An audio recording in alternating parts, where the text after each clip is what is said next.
Good afternoon, everybody, and thank you for joining us this week on Have You Heard? Armor Animal Health's weekly video series. My name is Joe Grotsun. I'm currently a territory manager for North Dakota here, covering mostly the central and western part of North Dakota. I've been with Stockman Supply, now Armor Animal Health, for almost 4 years. I live with my wife and I live about 10 miles north of Bismarck in a town called Baldwin. We have a few cattle on our 40 acres there, and in the summertime, we also enjoy pontooning on the Missouri River. We want to know where you're watching from today. So please, in the comment section, let us know where you're from. We've had people from all over the country tuning into these video series. So let us know where you're watching from today. And also want to let you know that this is going to be, we're going to try to keep this pretty interactive. So if you come up with questions throughout, leave them in the comments and we'll make sure to address those a little bit later on here. So fire away at some questions here. So joining me today, I have Dr. Jacob Carlson, who is one of Armor Animal Health's professional service veterinarians, and Bill Price of Missouri River Feeders from Center, North Dakota. Jacob, I'd like to start with you here. I know this is your second appearance on Have You Heard? But for those people who haven't met you before, would you mind telling us a little bit about yourself? Well, thank you, Joe. As you said, I'm a tech service veterinarian with Armor Animal Health. I focus mostly on the beef side. I've been with the company for about 2.5 years. My wife and I live up by Joe. We're actually neighbors. And we also have a cow-calf operation. I get to my spare time, I go to my kids' activities and try to fish. Okay. Bill, would you mind telling us a little bit about yourself? Tell us a little bit about Missouri River Feeders and kind of what you all have going on around you where you guys are standing there. Sure. Well, first I want to thank you, Joe, for the invite. And I guess I'm a partner at Missouri River Feeders here. Our families, we're fifth generation. Our children are sixth generation into the business. We run a cow-calf, feed yard, and farming operation. We do some yearlings out on grass. We're along the Missouri River north of Mandan, North Dakota. About ranch starts about 10 miles out and runs up towards Washburn, North Dakota. So we're fortunate we have a lot of irrigation, so our crops can be irrigated. So we hobbies, I guess, we go out on the river once in a while since we live here, but it's usually too close, so we don't have time. But I have one daughter that's involved. I have a brother and mother involved in the business, and he has one son involved in the business. So. All right, very good. Looks like we got some people watching from Wisconsin here, Green Bay, Almond, Oakfield. Thank you for joining us, and I'm sure there's many more of you guys out there joining us today too. So Dr. Jacob, as we move into August here, we kind of move into the end of the grazing season and producers start thinking about weaning here and preconditioning their calves for the fall. What are some things that producers should be considering and thinking about as we move into that kind of next stage here with our calves? Well, right now we need to have an eye toward our pre-weaning vaccination programs. But in order to be set up to have a successful vaccination program, we need to look at the nutritional status of the cow herd and calves at this point. The nutrition side, we want to make sure those cows have access to a high quality vitamin and mineral supplement. One of the statistics that's out there is about half of our cattle, our grazing cattle in the United States, are copper deficient. And there's no reason to think that we're any different here in the Northern Plains. The grass is starting to get dormant. The vitamin and mineral concentrations of that grass are decreasing. And also our protein is decreasing in our grass too. So you combine all those, it makes for a challenging situation for our calves to respond to vaccination. A couple different things that we can do to help them have a successful response to their vaccinations here coming up is like you said, providing a high quality mineral supplement or using a product like Multi-Min 90, which is an injectable product that you can give at the time of their pre-weaning vaccinations to help correct some of those mineral deficiencies.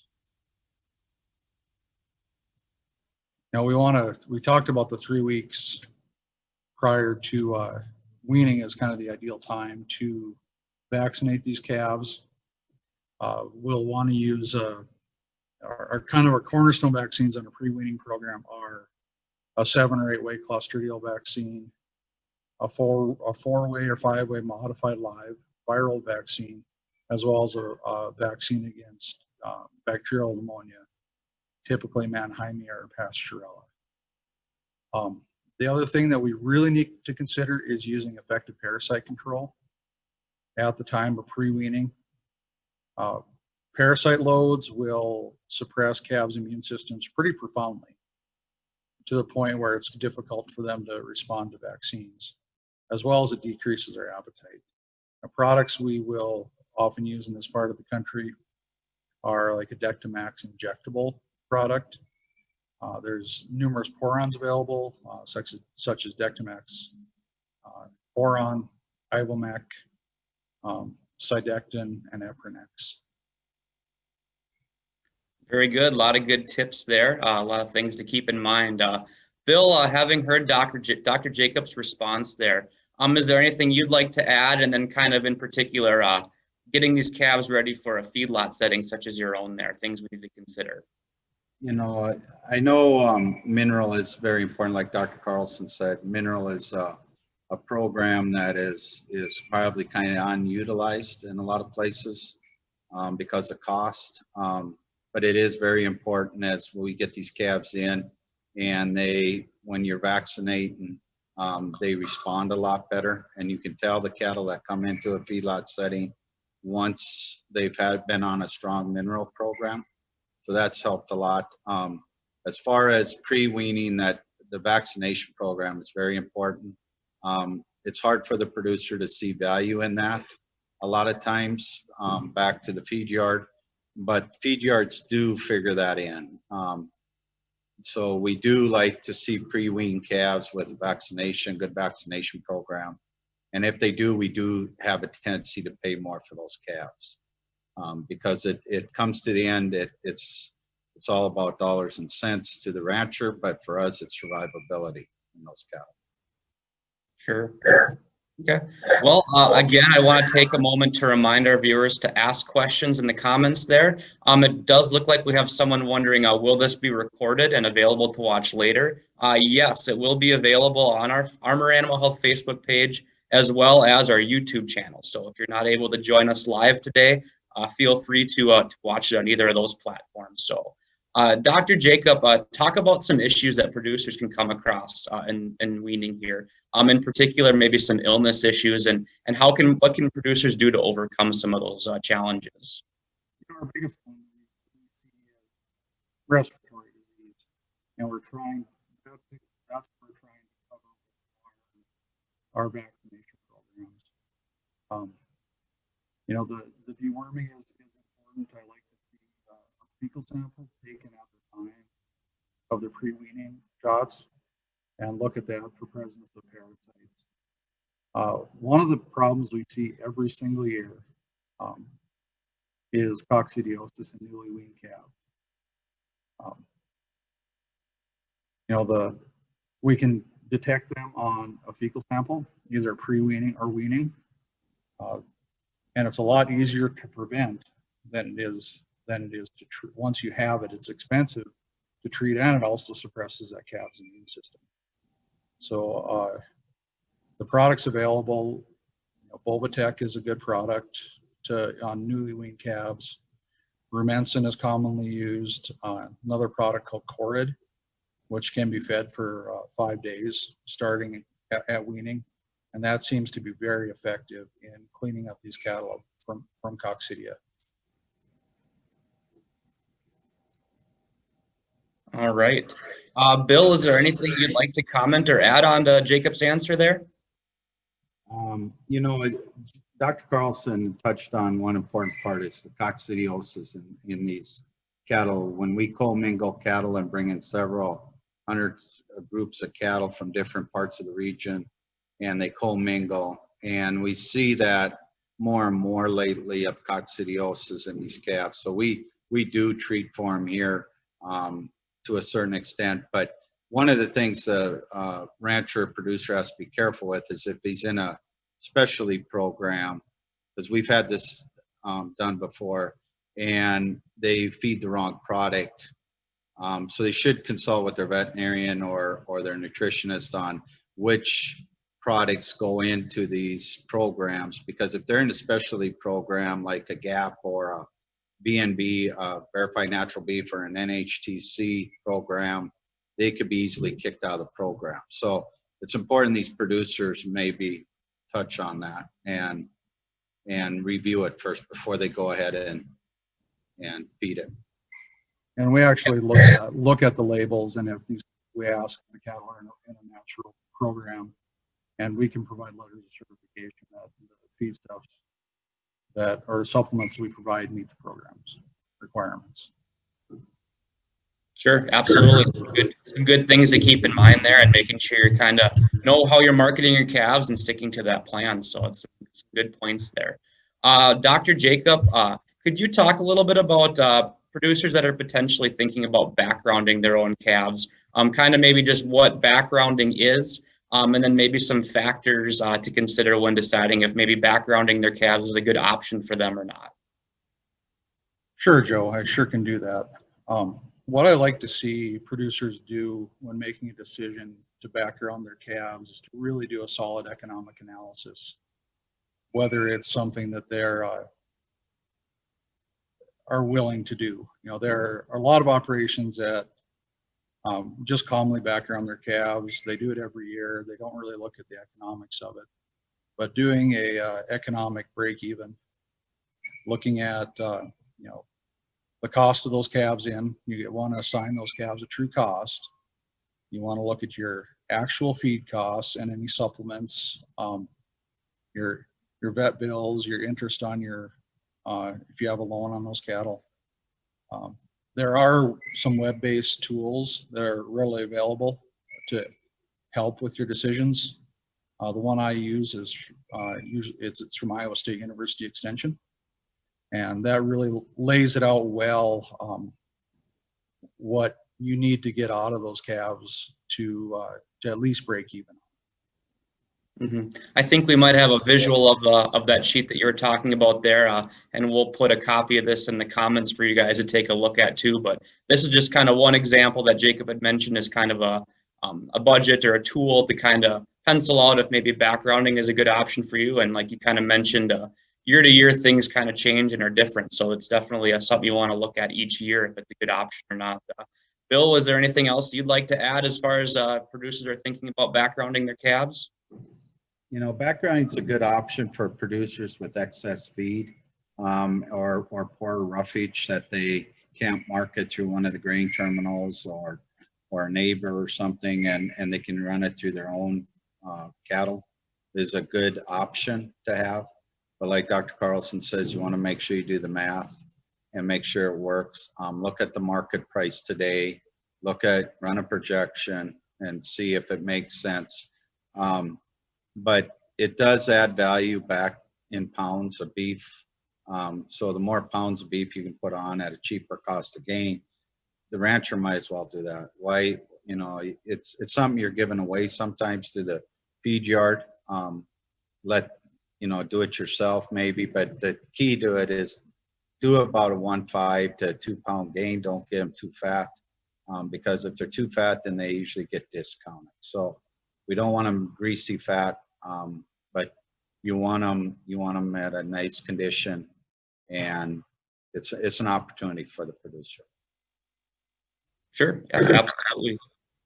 Jacob, is there anything else you'd like to add? Any final comments from you on any of these topics here? You know, weaning calves presents a pretty good opportunity and background also. There's a lot of products that are sold to reduce stress or provide a boost to these newly weaned calves, but you need to critically evaluate anything that you're asked to put into these calves that it has a positive return on investment and will actually is worth your money putting into it. Sure, absolutely. Bill, any final comments from you? I think today's world with what we all got going on and the cattle markets today and I do believe there's a positive future. People are still going to be still consuming all the proteins. I think beef is still a major player in the industry. If you look at global wise, people are definitely consuming beef. So I think it's a bright future for young people to get into. I know it's hard for a lot of young people to get into because of the high capital costs, but it's worth it. And I think if they have a good plan going forward, it's a great opportunity. Absolutely. All right, we're going to take a moment here to answer some questions that you guys have from the comments there. Dr. Jacob, this first one will be for you here. Guy is wondering what you recommend for some deworming strategies, particularly in the fall here, with either regards to an injectable or a pour-on or feed-through or an oral drench.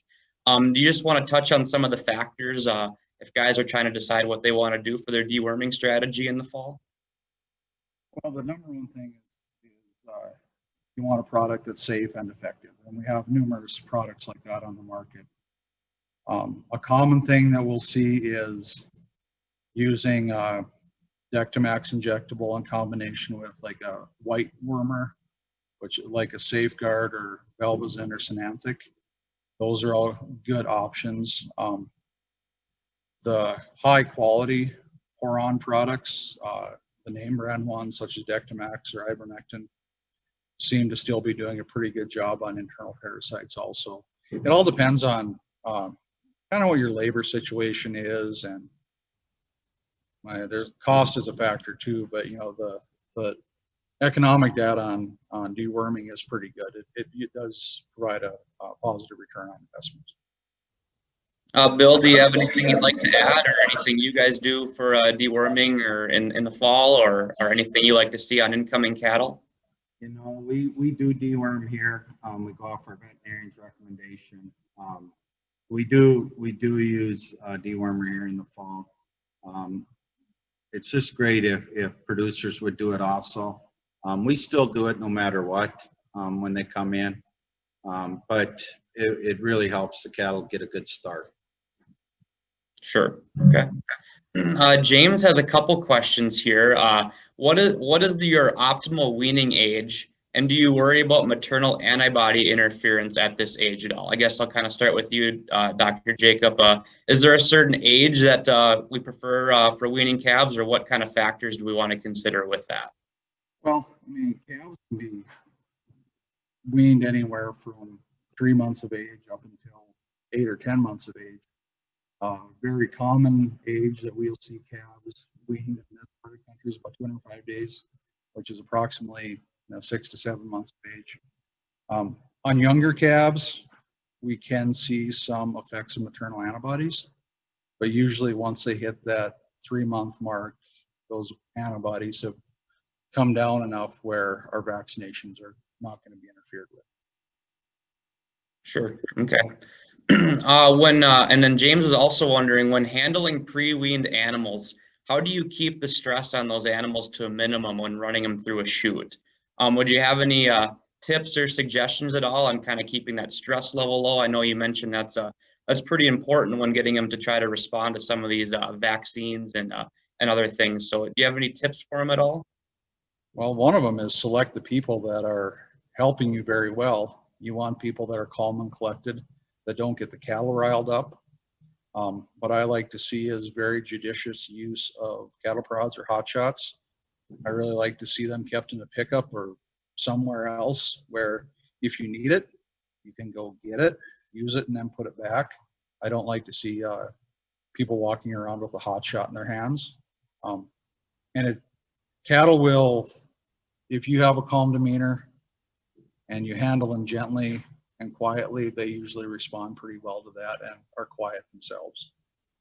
Mm-hmm.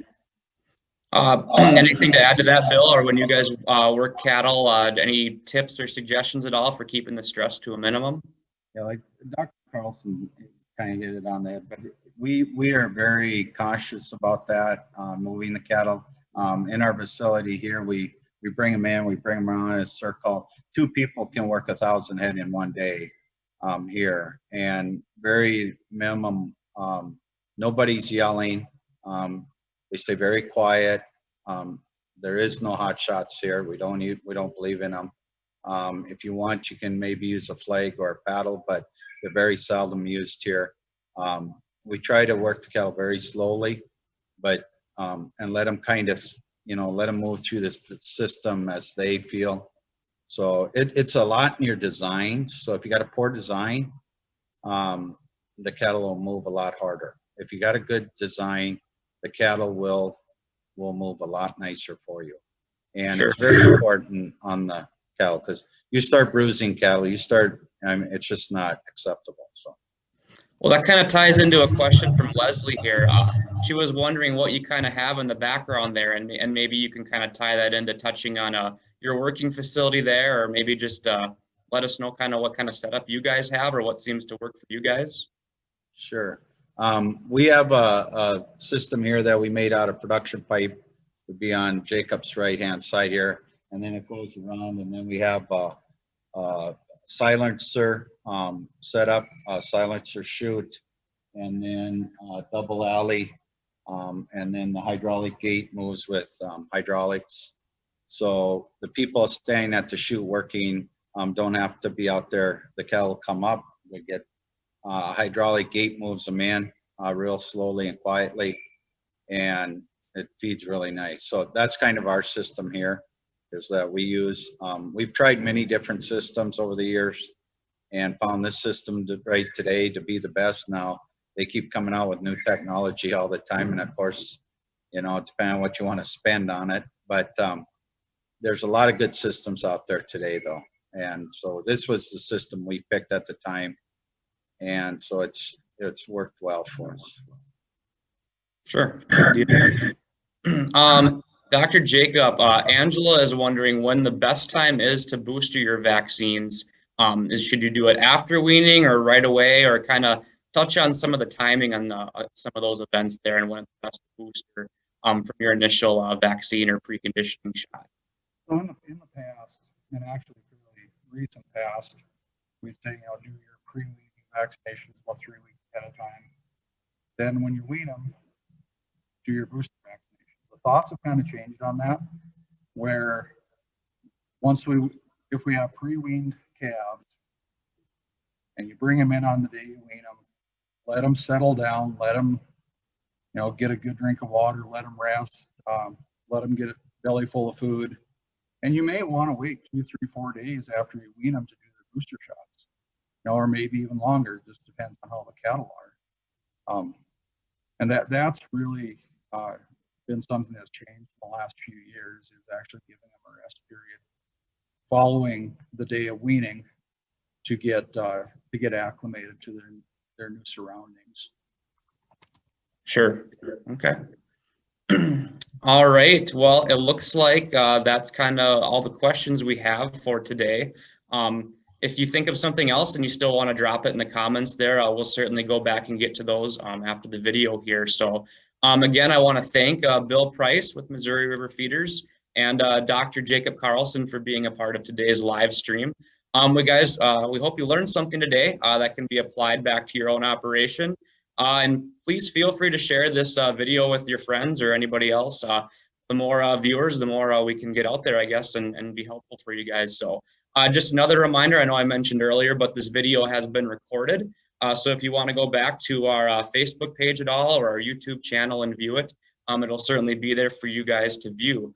And there will also be a survey in the comments. Please complete the survey if you wouldn't mind, and leave any suggestions that you might have for future Facebook Live events. Make sure to tune in next week. Next week we'll have Dr. Larry discussing how to evaluate your calf's health. So make sure you tune in for that. And we'll see you next Thursday at 3 p.m. on Have You Heard? Thanks for joining us.